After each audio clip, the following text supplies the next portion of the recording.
Hello friends, स्वागत है आप सबका आपका अपना यूट्यूब चैनल प्रोपर क्लास में। आज के इस हम लोग वीडियो में पढ़ेंगे प्रश्नावली 3.1 के सभी प्रश्नों को हल करेंगे और बहुत ही आसान तरीके से समझेंगे। अगर उसके बाद भी आपको किसी प्रकार की कोई भी कठिनाई होती है तो इससे पहले वाले वीडियो को आप देख सकते हैं, उसमें हमने पूरे डिटेल से समझाया हुआ है और उसको देखने के बाद आपको किसी प्रकार की कोई कठिनाई होने वाली नहीं है। प्रश्नावली 3.1 को शुरू करने से पहले अगर आप हमारे नए व्यूअर हैं, पहली बार हमारे चैनल पर आए हुए हैं, तो हमारे चैनल को सब्सक्राइब जरूर कर लें, क्योंकि जब भी मैं नया वीडियो डालूंगा तो उसका नोटिफिकेशन आप तक सबसे पहले पहुंचेगा और आप एक भी वीडियो मिस नहीं कर पाइएगा।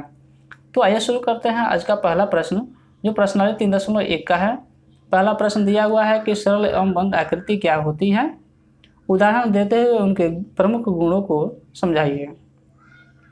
तो मैं पहले ही बताया हूँ उसमें कि इससे पहले वाले वीडियो में मैंने बहुत ही आसान तरीके से समझाया है, फिर भी मैं इस चित्रों को जो देखिए प्रश्न संख्या जो 2 है उसी में के दिए हुए चित्रों के माध्यम से आपको थोड़ा बहुत उसे अवगत करा देता हूँ। जैसे लिखा हुआ है यहाँ सरल आकृति और बंद आकृति। तो इसने प्रश्न यह पूछा है कि सरल एवं बंद यानी दोनों चीज़ें उसमें होनी चाहिए, सरल भी हो और बंद भी हो। तो जैसे देखिए हम यहाँ देखते हैं, ये सरल आकृति है, ये सरल आकृति है, ये सरल आकृति है, लेकिन ये सरल आकृति नहीं है। क्यों नहीं है? क्योंकि ये जो रेखाएं जो है एक दूसरे को काट रही है, यानी क्रॉस की है। अगर इस प्रकार की आकृति हो जो क्या हो कि रेखाएं जो है एक दूसरे को क्रॉस करती है, तो उसको हम सरल आकृति नहीं कहेंगे। तो ये आप समझ गए कि सरल आकृति ये नहीं है, सरल आकृति ये और ये है, ठीक ना। फिर कह रहा है कि बंद आकृति होना चाहिए। तो बंद आकृति में भी देखिए सरल तो आकृति यह है, लेकिन ये बंद नहीं है, क्योंकि यहाँ पर देखिए खुला हुआ है। यहाँ देखिए ये सरल भी है और बंद भी है, यह भी क्या है, सरल है और बंद भी है, कहीं भी इसका ओपन नहीं है, यह भी कहीं ओपन नहीं है, इसलिए ये दोनों चीज़ों को ये फॉलो कर रहा है। जैसे सरल एवं बंद आकृति को फॉलो कर रहा है, यह भी सरल एवं बंद आकृति को फॉलो कर रहा है। तो इस तरह से आप समझ सकते हैं कि सरल आकृति और बंद आकृति क्या है। लेकिन इसने प्रश्न कहा है कि सरल एवं बंद आकृति क्या होती है, यानी इसके बारे में हमको कुछ लिखना पड़ेगा, बताना पड़ेगा कि क्या होती है। तो आइए उसके लिए मैं बता देता हूँ। यहाँ पे मैंने लिखा है, आप उसको नोट कर सकते हैं कि कैसे उसका जवाब हम दे सकते हैं। तो यहाँ पढ़ सकते हैं, सरल एवं बंद आकृति वह है जिसके निर्माण में खींची गई सरल रेखा, है ना, एक दूसरे को विभाजित किए बिना एक बंद आकृति का स्वरूप प्रदान करती है। यानी क्या है कि जैसे यहाँ पर इसके निर्माण के लिए जब हम रेखा खींचना शुरू करते हैं तो ये क्या होता है, एक दूसरे को क्रॉस नहीं करता है और एक बंद आकृति का निर्माण भी करता है, यानी एक स्वरूप प्रदान हो जाता है कि एक बंद आकृति है। तो जैसे मैं कहा इसने कि उदाहरण भी बताइए, तो उदाहरण हमको बताना है। यहाँ लिखा हुआ उदाहरण देते हुए उसके प्रमुख गुणों को बताना है। तो उदाहरण के तौर पर हम देख लेते हैं क्या है। उदाहरण के तौर पे त्रिभुज हो सकता है, चतुर्भुज हो सकता है, वृत्त हो सकता है। इसमें क्या होगा, जैसे त्रिभुज है, ये भी क्या है, सरल है और बंद है, यह भी एक दूसरे को क्रॉस नहीं कर रहा है। चतुर्भुज है यानी 4 भुजा होना चाहिए, ये हमने क्या किया, चतुर्भुज लिख दिया। ये क्या हो गया, यह भी एक बंद आकृति है और सरल आकृति है। वृत्त है, यह भी एक सरल और बंद आकृति है। ये हो गया। अब इसके गुणों के बारे में जान लेते हैं कि गुण क्या है। तो इसका गुण पहला क्या है, एक देखते हैं गुण क्या है। गुण इसका होगा कि यह क्या होना चाहिए, एक बंद आकृति होना चाहिए, एक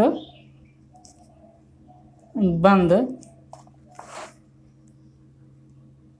आकृति है। दूसरा गुण क्या है, खींची गई रेखा जो होती है, खींची गई रेखा एक दूसरे को विभाजित नहीं करती है। ये आपका क्या हो गया, इसका गुण हो गया।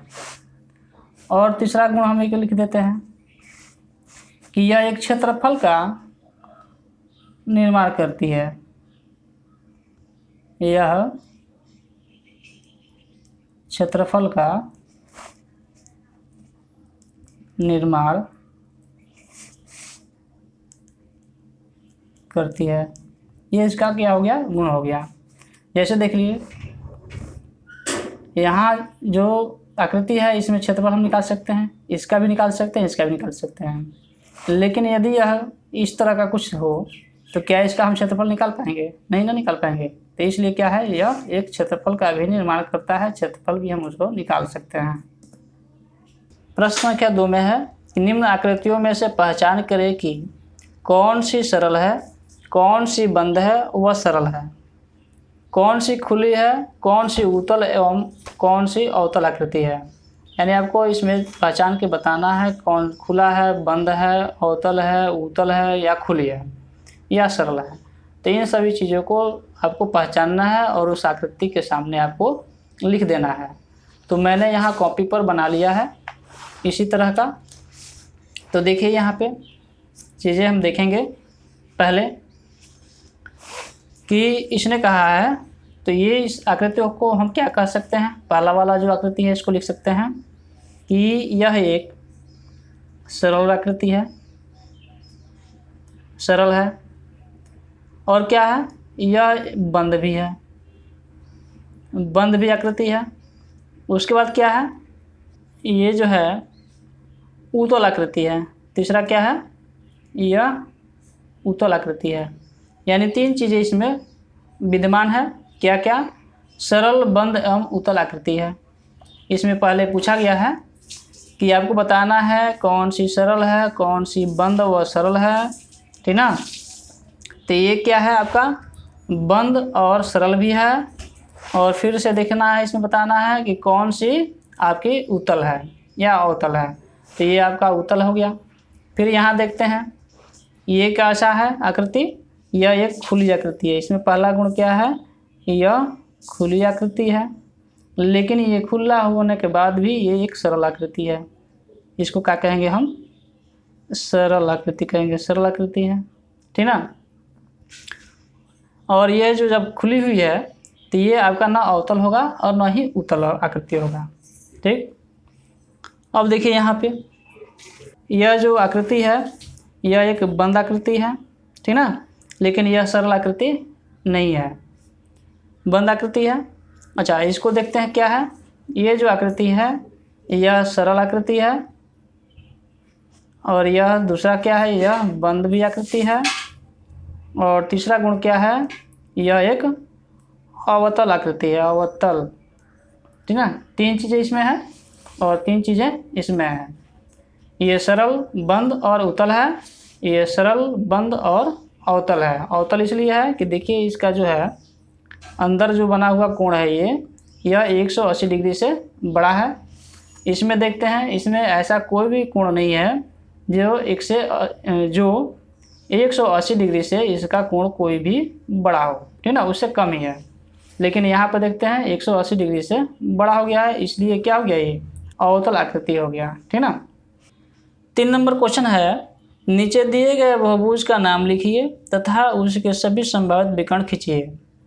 यानी इसको हम क्या करना है, आकृति को देखना है और देख करके बताना है कि कौन सा आकृति है, इसका क्या नाम होगा। ये एक बहुभुज है, ठीक ना। और भुजा के आधार पर बहुभुज का नामकरण किया गया है। और मैं इसके पहले वाले वीडियो में बताया हूँ कि भुजा को कैसे गिनते हैं और कैसे संस्कृत भाषा से इन भुजाओं के आधार पर इन बहुभुजों का नामकरण किया गया है। तो उसके बाद विकर्ण को खींच के बताना है। तो ये देखिए यहाँ गिन लेते हैं, 1 2 3 4 5 6, ठीक ना। तो 6 इसमें क्या है, 6 इसमें भुजा है, तो इसलिए ये क्या हो गया, षटभुज हो गया। आकृति कुछ इस प्रकार से है, तो इसको हम क्या लिख देंगे, इसको लिख देंगे षटभुज, ठीक ना। इसका आकृति का नाम हो गया। पर उसके बाद बोला है कि इसमें कितने विकर्णें खींची जा सकती है, उसको बताना है। तो विकर्णों को बताने के लिए हम क्या करते हैं, एक फार्मूला है, ठीक ना। फार्मूला क्या है, तो विकर्णों की संख्या, विकर्णों की संख्या अगर ज्ञात करना हो तो इसके लिए फार्मूला क्या है, n × n - 3/2। ये आपका फार्मूला हुआ है। इसके आधार पर हम इसके विकर्णों को ज्ञात कर सकते हैं। तो षटभुज हमने क्यों लिखा? षटभुज इसलिए लिखा कि इसमें 6 भुजा था। तो यानी 6 भुजा क्या है, एन जो है ये भुजा को दर्शाता है कि एन बराबर 6, ठीक ना। यानी भुजा एन को यहाँ पर हमने भुजा को हमने एन से दर्शाया हुआ है। तो क्या करेंगे हम, एन के जगह पे हम लिख देंगे 6 × 6 - 3/2। यहाँ पर गुणा छिपा हुआ है। फिर देखते हैं इस 2 से हम क्या करेंगे, इस 6 को कटाएंगे, 3 बार में जाएगा। ये तो हम क्या करते हैं, यहाँ 3 लिखते हैं इस 3 को। और उसके बाद देखिए यहाँ 6 में से 3 को घटाएंगे तो क्या होगा, 3 होगा। यानी यहाँ मल्टीप्लाई है तो यहाँ पर हमने मल्टीप्लाई दिया यानी गुणा का निशान दिया, और यहाँ हमने घटाया तो 3 आया। अब इसको जब हम अगर गुणा करते हैं तो क्या आएगा, 3 × 3 = 9 आया। यानी 9 क्या होगा, आपका विकर्ण होगा। यानी विकर्णों की संख्या कितनी हो गई, 9 हो गई। लेकिन इसने क्या कहा है, इसने कहा है कि आपको खींच के दिखलाना है। तो सबसे पहले हम देखते हैं कि विकर्ण हम कहाँ से खींचेंगे और कैसे खींचते हैं। तो सबसे पहले बात कि जहाँ से हम विकर्ण खींचना शुरू करते हैं तो उससे सटे हुए, उस कोण से सटे हुए किसी भी दूसरे कोण पर हम विकर्ण नहीं खींचते हैं। यानी देखिए ये जो है, यहाँ कोण से हम विकर्ण खींचना शुरू करेंगे तो यहाँ से खींचकर यहाँ नहीं मिलाएंगे और ना ही यहाँ मिलाएंगे। यानी कहने का मतलब इससे सटा हुआ, इसी रेखा पर बना हुआ दूसरा कोण जो है, उस कोण से इस कोण को मिलान नहीं करते हैं। यानी इसको छोड़ करके बाकी सभी को मिला सकते हैं। यानी रेखा हम एक दूसरे को खींच सकते हैं, मिला सकते हैं। तो इसको हम छोड़ के इसको मिलाएंगे। यानी यहाँ से देखिए हमने शुरू किया फर्स्ट से, यहाँ से मिला रहे हैं। 1 हो गया आपका, ये आपका हो गया 2, ये हो गया आपका 3। यानी कहने का मतलब ये है कि एक कोण से जब, इस कोण से जब हम विकर्ण खींच रहे हैं तो मैक्सिमम कितना विकर्ण खींच रहा है, 3 बन रहा है। इसी प्रकार से हर एक कोण पर क्या बनेगा, 3 आपका विकर्ण बनने वाला है। लेकिन देखिए क्या होगा, सभी जगह 3 बनना नहीं है, क्योंकि हमको मैक्सिमम देखना है कितना बन सकता है, ठीक ना। तो यहाँ देखिए अगर यहाँ आते हैं तो यहाँ भी हमको 3 बनाना होगा। तो बनाते हैं यहाँ, तो 3 तो यहाँ हो गया ना। तो यहाँ खींचते हैं 4, फिर 5, फिर 6, ठीक ना। तो आपका ये भी क्लियर हो गया। यहाँ आते हैं 6 बना हुआ, अब तक याद रखिएगा 6 बना हुआ है। तो यहाँ आते हैं तो यहाँ देखते हैं पहले से ही ऑलरेडी 1 बना हुआ है। अब हमको यहाँ कितना बनाना पड़ेगा, और 2 बनाना पड़ेगा। यानी 1 बना दिया यहाँ, एक और यहाँ बना दिया मैंने। कितना हो गया, 6 हुआ था, 2 अभी बनाया, कितना हो गया, 8 हो गया। यानी यह भी कोण आपका समाप्त हो गया, 8 हुआ है। यहाँ आते हैं तो देखते हैं कि यहाँ पे पहले से ऑलरेडी 2 ठो बना हुआ है और 1 ठो हमको बनाना है। तो 8 हो गया, एक और बना देते हैं, 9 हो गया। यहाँ आते हैं तो देखिए ऑलरेडी 3 से पहले से बना हुआ है। यहाँ भी आए तो देखिए ऑलरेडी 3 ठो पहले से ही बना हुआ है। यानी अब बनाने की जरूरत नहीं है। यानी टोटल हमको कितना बनाना पड़ा, 9 बनाना पड़ा। और यहाँ भी हमारा क्या आंसर आया, 9 आया, ठीक ना। तो विकर्णों की संख्या कितना हो गया आपका, विकर्ण की संख्या आपका हो गया 9, ठीक ना। 4 नंबर क्वेश्चन है, नीचे के चित्र में कुछ कारें खड़ी हैं, बीच में चौकोर आकार का मैदान है। बताइए कि कितनी कार बहुभुज मैदान के अभ्यंतर भाग में है, कितनी बाह्य यानी बहिर्भाग में है। यानी यहाँ पर चित्र को देखिए कि ये कारें क्या है, खड़ी हुई हैं, और जो ये रेखा आप देख रहे हैं एक चौकोर सा, इसी को कहा गया है कि चौकोर आयताकार मैदान है। यानी ये चौकोर क्या है, आयताकार मैदान है। और इसी में आपको बताना है कि कौन सा बहिर्भाग है, कौन सा अंतःभाग है। यानी बताना है कि आपको अभ्यंतर में कितनी कारें हैं और बहिर्भाग में कितने कारें हैं। बहिर्भाग का मतलब हुआ कि चौकोर जो क्षेत्र है आयताकार, उसके बाहर में कितना है। और अभ्यंतर का मतलब हुआ कि अंदर है। अंदर यानी अभ्यंतर में हम लोग क्या लिख देंगे, 1 2 3 4 5, यानी 5 कारें जो है अभ्यंतर में है। और 1 2 3 कारें क्या है, इस चौकोर से बाहर है, यानी बहिर्भाग में है। तो हम ऐसे लिख देंगे कि अभ्यंतर में 5 कारें और बहिर्भाग में 3 कारें। ये आपका आंसर हो गया, ठीक ना। यहाँ पर 5 नंबर क्वेश्चन देखते हैं, नीचे के 2 कॉलम में से एक में बहुभुज का नाम, यानी बहुभुज का नाम दिया गया है। यहाँ देखिए त्रिभुज, पंचभुज, सप्तभुज, नवभुज और षटभुज। यानी ये भुजाओं का क्या किया गया, बहुभुजों का नाम लिखा गया है। तथा दूसरे में उसके अंतःकोणों के भुजाओं के मापों का योग दिया गया है। यानी जैसे मान लीजिए त्रिभुज है, त्रिभुज के अंतःकोणों का माप कितना होता है उसको यहाँ पर अलग अलग करके लिख दिया गया है आपको, लेकिन उससे मिलान कराना है कि उसमें कौन सा सही है। फिर क्या है कि बहुभुज के नाम को उनके अंतःकोणों के योग से मिलान कीजिए। यानी बहुभुज के नाम जो है और उनके जो कोण का माप होता है उससे हमको मिलान कराना है। यहाँ देखिए त्रिभुज तो 900 डिग्री का होता नहीं है, कितने डिग्री का होता है, तो 180 डिग्री का कोण होता है। यानी हमको क्या करना है, त्रिभुज की जगह पे यहाँ नीचे वाले बॉक्स में हमको लिखना कितना है, 180। लेकिन अगले, ये तो आपको याद है कि त्रिभुज का 180 होता है, लेकिन जो बाकी के बहुभुज हैं उनका आपको पता नहीं है, तो उसको क्या करना पड़ेगा, आपको निकालना पड़ेगा और फिर उसको मिलान करना पड़ेगा। तो आइए उसको हम लोग देख लेते हैं कि कैसे मिलान करेंगे। त्रिभुज का आपको पता है कितना होता है, तो 180 डिग्री का कोण बनाता है, इसलिए हमने क्या किया, बिना कुछ किए हुए 180 डिग्री लिख दिया त्रिभुज के सामने। बात आता है पंचभुज का कि पंचभुज में कितना होता है। पंचभुज मतलब कि 5 भुजा। तो पंचभुज का अंतःकोणों का योगफल कैसे निकालते हैं, हमने बताया था कि n-2 और इंटू 180 डिग्री। इस फार्मूला पर क्या होगा कि पंचभुज के अंतःकोणों का योगफल निकल जाएगा। तो देखिए यहाँ पे n बराबर क्या होगा आपका 5 होगा, क्योंकि ये पंचभुज लिखा हुआ है ना, यहाँ पंचभुज लिखा हुआ है यानी 5 भुजा है। यहाँ लिख देता हूँ पंचभुज, ठीक ना। सप्तभुज मतलब कि 7 भुजा, नवभुज मतलब कि 9 भुजा और षटभुज का मतलब कि 6 भुजा, ठीक ना। तो यहाँ देखिए n बराबर क्या लिखेंगे हम, n बराबर लिखेंगे 5 - 2 और गुणा कर देंगे 180। अब यहाँ क्या होगा, 5 में से 2 गया 3 और गुणा करते हैं 180 से, तो क्या आएगा आंसर, 18 × 54 यानी 540, है ना। यानी 540 डिग्री का कोण हुआ।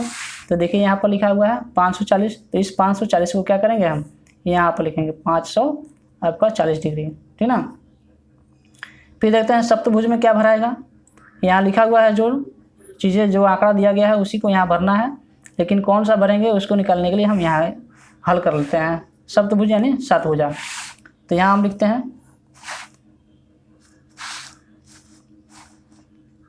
यहाँ हम लिखते हैं 7 - 2 इंटू 180 डिग्री। अब देखिए यहाँ 7 में से 2 गया तो क्या हो गया आपका 5 इंटू 180, गुणा करते हैं 18 × 90 यानी 900 डिग्री का हुआ। यानी जो 900 डिग्री का यहाँ पर दिया हुआ है आपका त्रिभुज में, उसी चीज़ को यहाँ हमको लिखना पड़ेगा सप्तभुज में, ठीक ना। तो यहाँ हमने लिख दिया 900 डिग्री। फिर आइए क्या लिखा हुआ है, यहाँ लिखा हुआ है नवभुज। नवभुज यानी 9 भुजा। अब 9 भुजा है तो यहाँ हम लिखते हैं 9 - 2 और इंटू 180। 9 में से 2 गया 7 और यहाँ 18, तो क्या हो गया आपका 18 × 126 यानी 1260 हो गया। तो यहाँ पर देखिए लिखा हुआ है 1260 ना, यानी 1260 को हमको क्या करना है, 1260 को यहाँ लिख देना है, ये 1260 डिग्री हो गया। ऐसे देखिए अब कौन बचा, षटभुज बचा है। तो षटभुज को इसी तरह से हम निकाल लेंगे जिस तरह से ऐसे निकाला हूँ।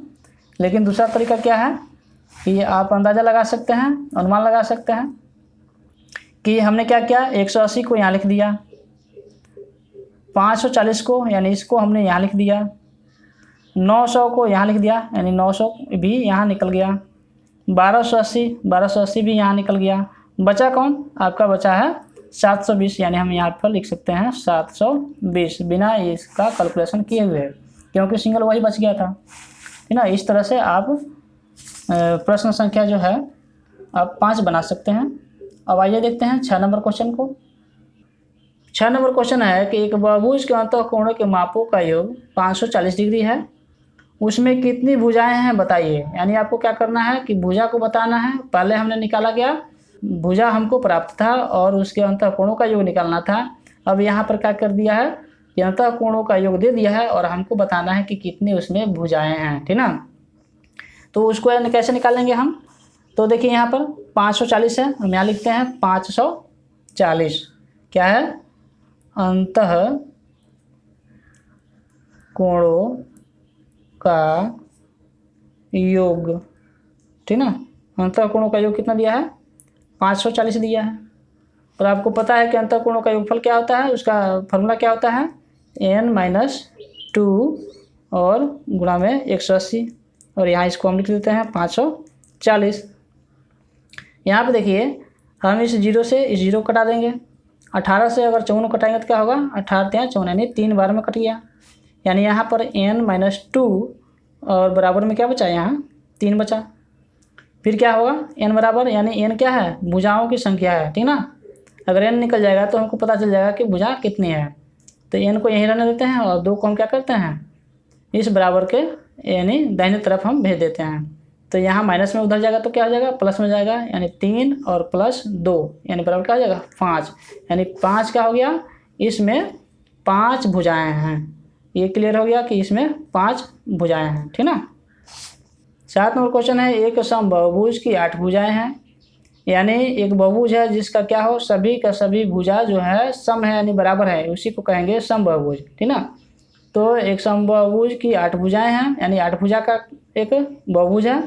उसके प्रत्येक बाह्य कोणों का माप ज्ञात कीजिए। उसके क्या करना है? प्रत्येक बाह्य कोण यानी बाहरी उसका कोण कितना है उसको बताना है।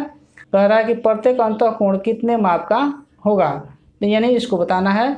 बाह्य कोण भी बताना है और अंतः कोण को भी बताना है कि प्रत्येक कोण कितने कितने डिग्री का बनेगा, इसको बताना है। तो आइए उसको देख लेते हैं।